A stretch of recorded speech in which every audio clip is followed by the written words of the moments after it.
You know what separates the truly powerful from everyone else? It's not what they say, it's what they don't say.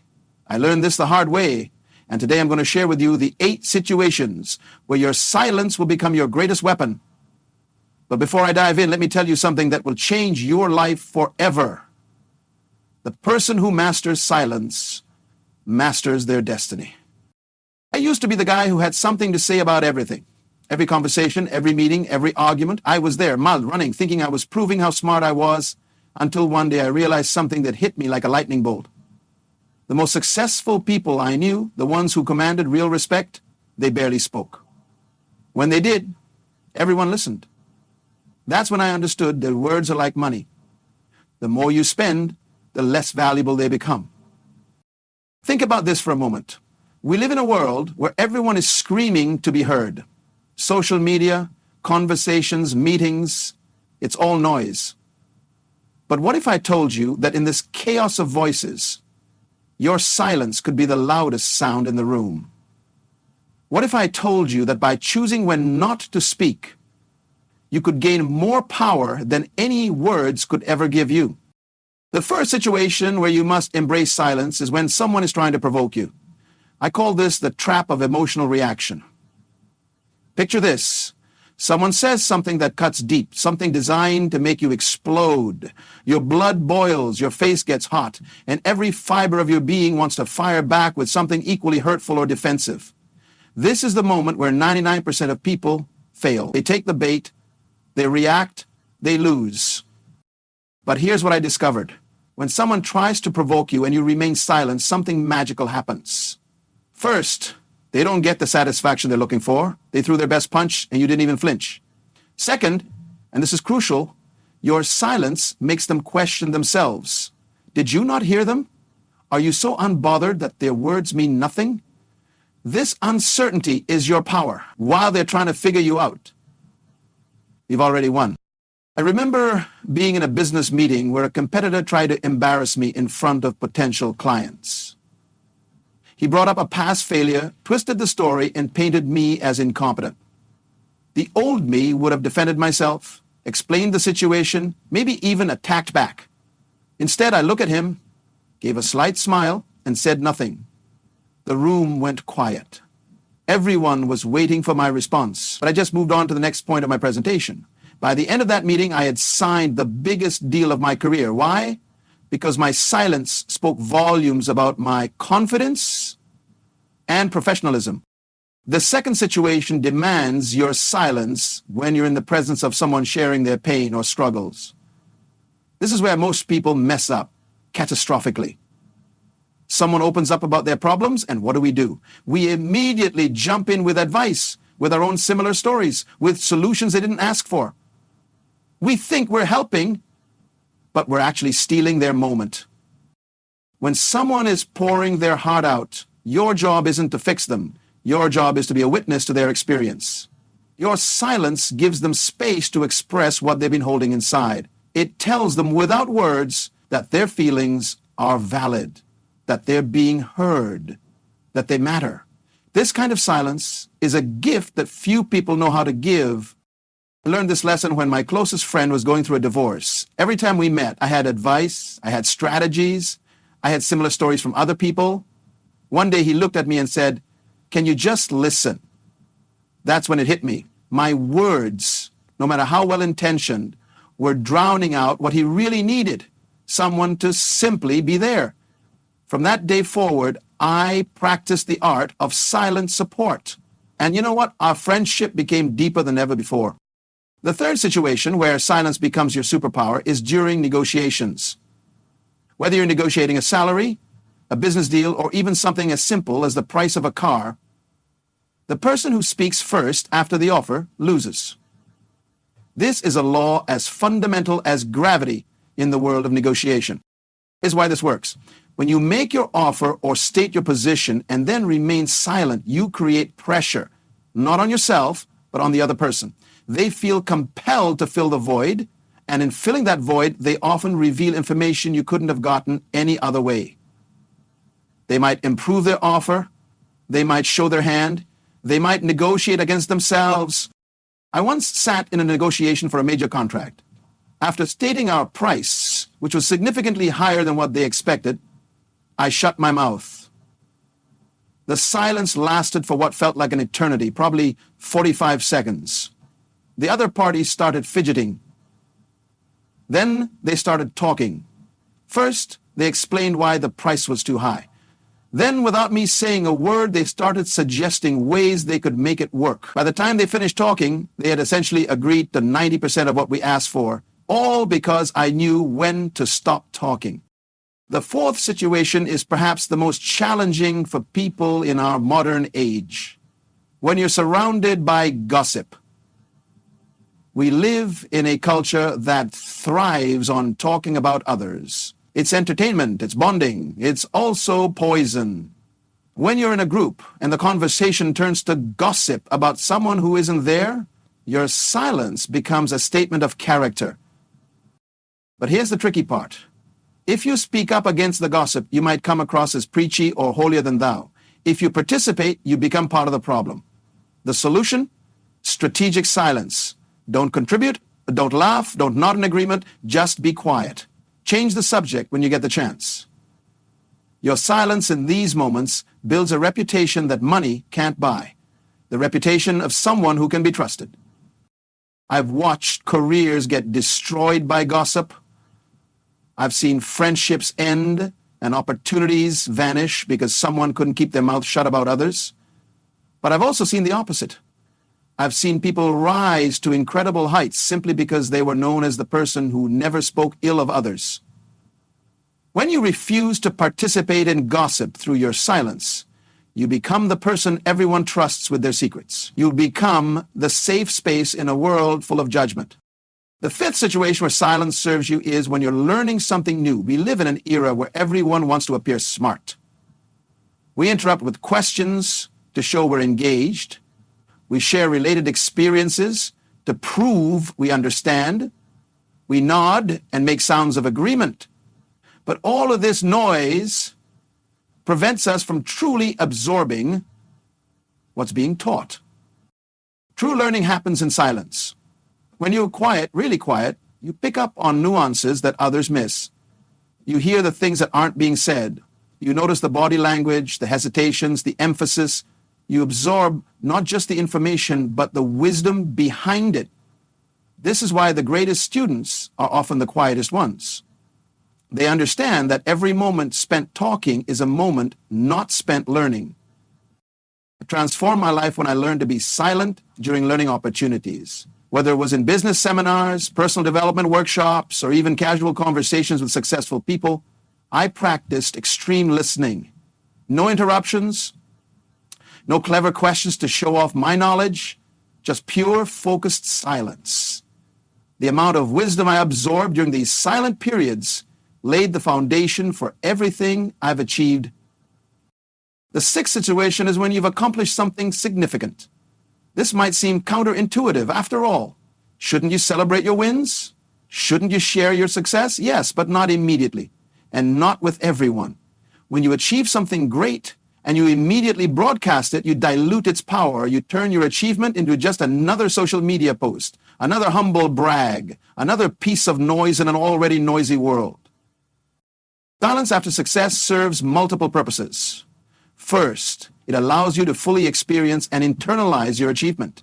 You get to savor it without the need for external validation. Second, it creates mystery. When people eventually find out about your success, and they will, the fact that you didn't announce it makes it even more impressive. It shows that your achievements are for you, not for applause. I built a multi-million-dollar business, and most people in my life didn't know about it for years, not because I was hiding it, but because I wasn't advertising it. When people eventually found out, their respect for me multiplied. They realized I was the kind of person who did things for the satisfaction of doing them, not for the recognition. This kind of silence builds a different level of credibility. The seventh situation where silence is golden is when you're angry. Anger is like fire. It consumes everything in its path, including the person feeling it. When you speak from anger, you say things you can't take back. You make decisions you regret. You burn bridges that took years to build. But when you choose silence in your anger, you give yourself the greatest gift possible. Silence in anger doesn't mean suppression. It means creating space between the feeling and the response. It means recognizing that your angry words will not achieve what you want them to achieve. They won't make you feel better. They won't solve the problem. They'll only create new problems. Every relationship I've seen destroyed, every opportunity I've watched vanish, every reputation I've witnessed crumble, they all had one thing in common: words spoken in anger. I developed a rule for myself. When I feel anger rising, I go silent for 24 hours. No texts, no emails, no conversations about whatever triggered me. This silence has saved me more times than I can count. It's prevented me from sending that resignation letter I would have regretted. It's stopped me from ending relationships that just needed understanding. It's kept me from making business decisions that would have cost me everything. The eighth and perhaps most important situation for silence is when you need to hear your own inner voice. We live in a world of constant input. From the moment we wake up to the moment we sleep, we're bombarded with other people's thoughts, opinions, and agendas. Social media, news, conversations, entertainment is endless. In this chaos, the most important voice, your own inner wisdom, gets drowned out. This is why the most successful people I know have regular periods of complete silence. Not just quiet, but intentional silence, where they disconnect from all input and simply exist with their thoughts.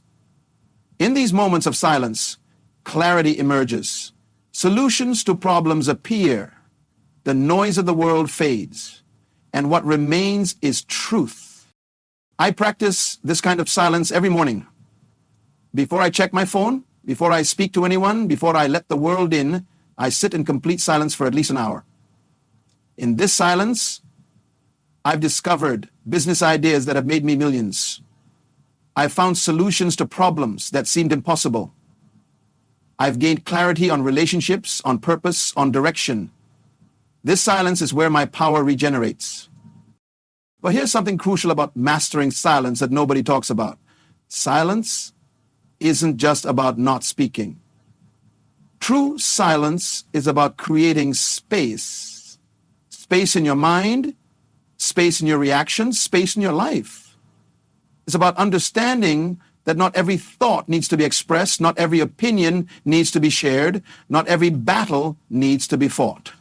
When you master silence, you master yourself. You become the person who doesn't need to prove anything to anyone. You become comfortable with being misunderstood because you know your truth doesn't require explanation. You become powerful in ways that transcend words because your presence speaks volumes. Think about the most influential people in history. They weren't the ones who talked the most. They were the ones who knew when to speak and when to remain silent. They understood that words are tools, and like any tool, they're only effective when used at the right time, in the right way, for the right purpose. Random talking is like swinging a hammer at everything. You might hit a few nails, but you'll destroy a lot more in the process. There's a deeper psychology to why silence is so powerful. When you speak less, people lean in more. When you're selective with your words, each word carries more weight. When you master the art of silence, you become like a deep well. People know that when they draw from you, they'll get something valuable, not just surface-level noise. I've tested this in every area of my life. In business meetings, the less I speak, the more my words impact when I do. In relationships, my silence creates space for deeper connection.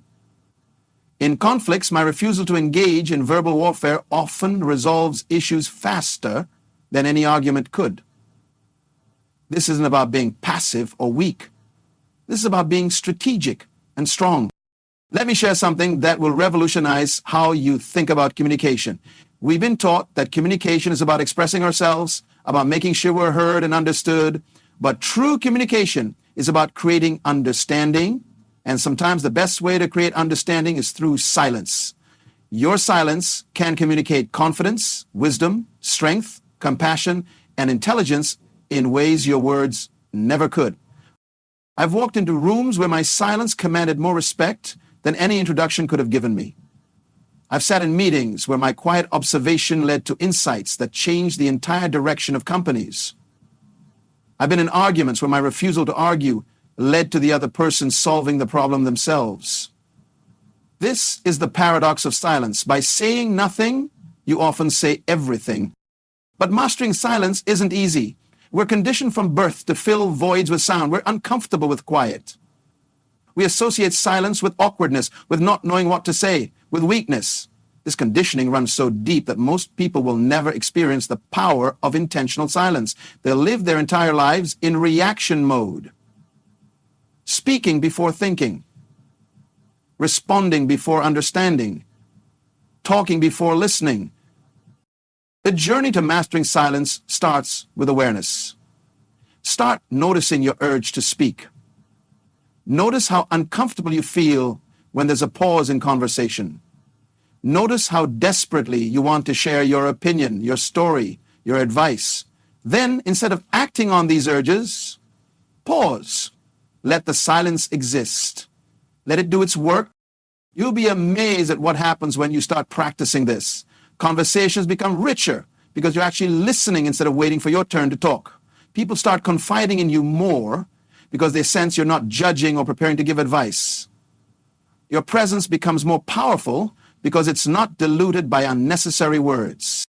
I want to address something important here. Some people might think that embracing silence means becoming passive or disconnected. Nothing could be further from the truth.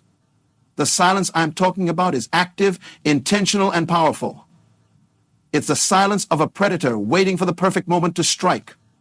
Not the silence of prey frozen in fear. It's the silence of wisdom, not ignorance. It's the silence of strength, not weakness. When you understand this distinction, everything changes. You realize that your silence is a choice, not a limitation. You understand that by choosing when not to speak, you're exercising the highest form of self-control. You're demonstrating mastery over your impulses, your ego, and your need for validation. This is what separates ordinary people from extraordinary ones. Let's go deeper into each of these situations because understanding them intellectually is one thing, but implementing them is another. When someone is trying to provoke you, the urge to defend yourself is primal. It's rooted in our survival instincts. But we're not living in caves anymore. The threats we face aren't physical, they're psychological. And psychological warfare requires different tactics. Your silence in the face of provocation is like a mirror. It reflects the attacker's energy back at them. They see their own aggression, their own pettiness, their own insecurity, and because you're not giving them the reaction they want, they're forced to confront these aspects of themselves. This is why silence in these situations often leads to the provocateur either escalating to the point of looking foolish or backing down entirely. I'd use this technique in boardrooms where competitors try to undermine me. I'd use it in personal relationships where people try to manipulate me through emotional triggers. Every single time, my silence was more powerful than any words I could have chosen. It communicated that I was above the petty games, that I couldn't be controlled through emotional manipulation, that I was operating on a different level entirely. When it comes to being silent while others share their pain, this is perhaps the most compassionate form of silence. We live in a fix-it culture. Someone shares a problem and we immediately want to solve it. But most of the time, people don't need solutions. They need to be heard. They need to feel that their pain is valid, that their struggles matter, that they're not alone. Your silence in these moments is a sacred space. It's a container where people can pour out their hearts without fear of judgment or unsolicited advice. This kind of listening, this kind of presence is so rare in our world that when you offer it, you become invaluable to the people in your life. You become the person they turn to, not because you have all the answers, but because you have the wisdom to know when answers aren't what's needed. In negotiations, silence is your tactical advantage. Every negotiation has a rhythm, a dance of offers and counteroffers, of positions and concessions. When you introduce strategic silence into this dance, you disrupt the rhythm in your favor. The other party expects you to respond immediately to their offer. When you don't, it creates cognitive dissonance. They start wondering if their offer was too low, if they've reread the situation, if they need to sweeten the deal. I've sat in negotiations where my silence led to the other party increasing their offer 3 times without me saying a word. They literally negotiated against themselves because they couldn't handle the pressure of the silence. This isn't about being manipulative. This is about understanding human psychology and using it ethically to achieve fair outcomes. If your position is reasonable and your silence leads to a better deal, you've simply used a tool that's available to everyone but mastered by few. The silence you maintain around gossip is a testament to your character. In every organization, in every social group, there are people who bond through talking about others. It's an easy way to feel connected, to feel superior, to feel like you're part of the inner circle, but this temporary connection comes at a huge cost. It erodes trust, creates toxic environments, and ultimately limits your growth. When you refuse to participate in gossip, something interesting happens. At first, people might think you're aloof or judgmental, but over time, they realize you're trustworthy. They start sharing real things with you, not just surface-level gossip. They seek your advice on important matters. They recommend you for opportunities because they know you can be trusted. Your silence in the face of gossip becomes your calling card, your reputation, your personal brand. Learning in silence is about humility. It's about recognizing that no matter how much you know, there's always more to learn.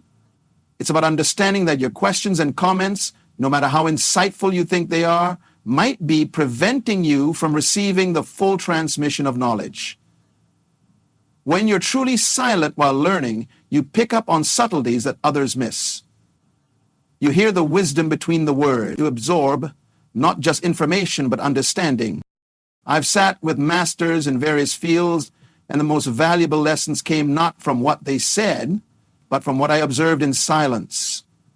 The way they moved, the way they thought, the way they approached problems. These things can only be absorbed in quiet observation. Your clever questions might make you feel smart, but your silence makes you wise. Being silent about your successes is about understanding the true nature of achievement. When you achieve something significant and immediately share it with the world, you're seeking external validation. You're saying that your achievement isn't complete until others acknowledge it. But when you can achieve something and be satisfied with your own knowledge of it, you've reached a different level of maturity and self-assurance. This doesn't mean you never share your successes. It means you're selective about when, how, and with whom you share them. It means your sharing comes from a place of contribution, not neediness. When you do eventually share, it's to inspire others or to teach, not to seek approval. This kind of sharing has a completely different energy, and people can feel it. The silence you maintain when angry is perhaps the most practical form of wisdom. Anger clouds judgment. It narrows perspective. It makes smart people do stupid things. When you speak from anger, you're not speaking from your highest self. You're speaking from a triggered, reactive place that doesn't represent who you really are or what you really want. I've seen people destroy decades-long friendships with words spoken in a moment of anger. I've watched careers end because someone couldn't keep their mouth shut when they were triggered. I've witnessed business partnerships dissolve because partners spoke to each other from places of hurt and rage instead of taking time to cool down and approach issues rationally. Your silence when angry isn't suppression, it's wisdom in action. Creating silence to hear your inner voice is about recognizing that you have an internal guidance system that's always available, but often drowned out by external noise. This inner voice isn't some mystical concept. It's your accumulated wisdom, your intuition, your deeper knowing that emerges when you create space for it. In our noisy world, this inner voice is your competitive advantage. It's your direct line to insights and solutions that others miss because they're too busy consuming and reacting. The practice of regular silence, of creating these spaces in your life, is what separates those who react to life from those who create their lives. In silence, you can hear what you really want, not what you've been programmed to want. You can feel what's truly important to you, not what society says should be important. You can access solutions that come from your unique perspective and experience, not from what you've read or heard from others. As I continue sharing these insights with you, I want you to understand that mastering silence is a journey, not a destination. You won't get it right every time. There will be moments when you speak when you should have remained silent. There will be times when your silence is misinterpreted. There will be situations where finding the balance between speaking and not speaking feels impossible. This is all part of the process. What matters is that you start. What matters is that you begin to see silence not as the absence of something, but as the presence of everything. In silence, there's power. In silence, there's wisdom. In silence, there's connection. In silence, there's clarity. Most importantly, in silence, there's choice. The choice to respond rather than react. The choice to observe rather than judge. The choice to understand. And I want to share with you some advanced strategies for implementing silence in your life. First, start small. Don't try to become a master of silence overnight. Pick one situation from the 8 I've shared and focus on that for a week. Maybe you start with not responding to provocation. Every time someone tries to trigger you this week, practice your silence. Notice what happens. Notice how it feels. Notice the results. Once you've gotten comfortable with one form of silence, add another. Layer these practices until they become second nature. You'll know you're making progress when silence starts to feel more natural than speaking. When your default becomes observation rather than participation. When you find yourself automatically pausing before responding to anything. There's a phenomenon I've observed in people who master silence. They develop what I call presence. When they walk into a room, people notice. Not because they're loud or attention-seeking, but because they carry a different energy. They're centered. They're grounded. They're not trying to prove anything to anyone. This presence is magnetic. It draws people in. It commands respect without demanding it. This presence comes from the confidence that silence builds. When you know you can handle any situation without needing to speak, when you trust your ability to remain centered regardless of what's happening around you, when you've proven to yourself that your power doesn't come from your words but from your being, you carry yourself differently. You move through the world with a quiet confidence that others can sense but can't quite explain.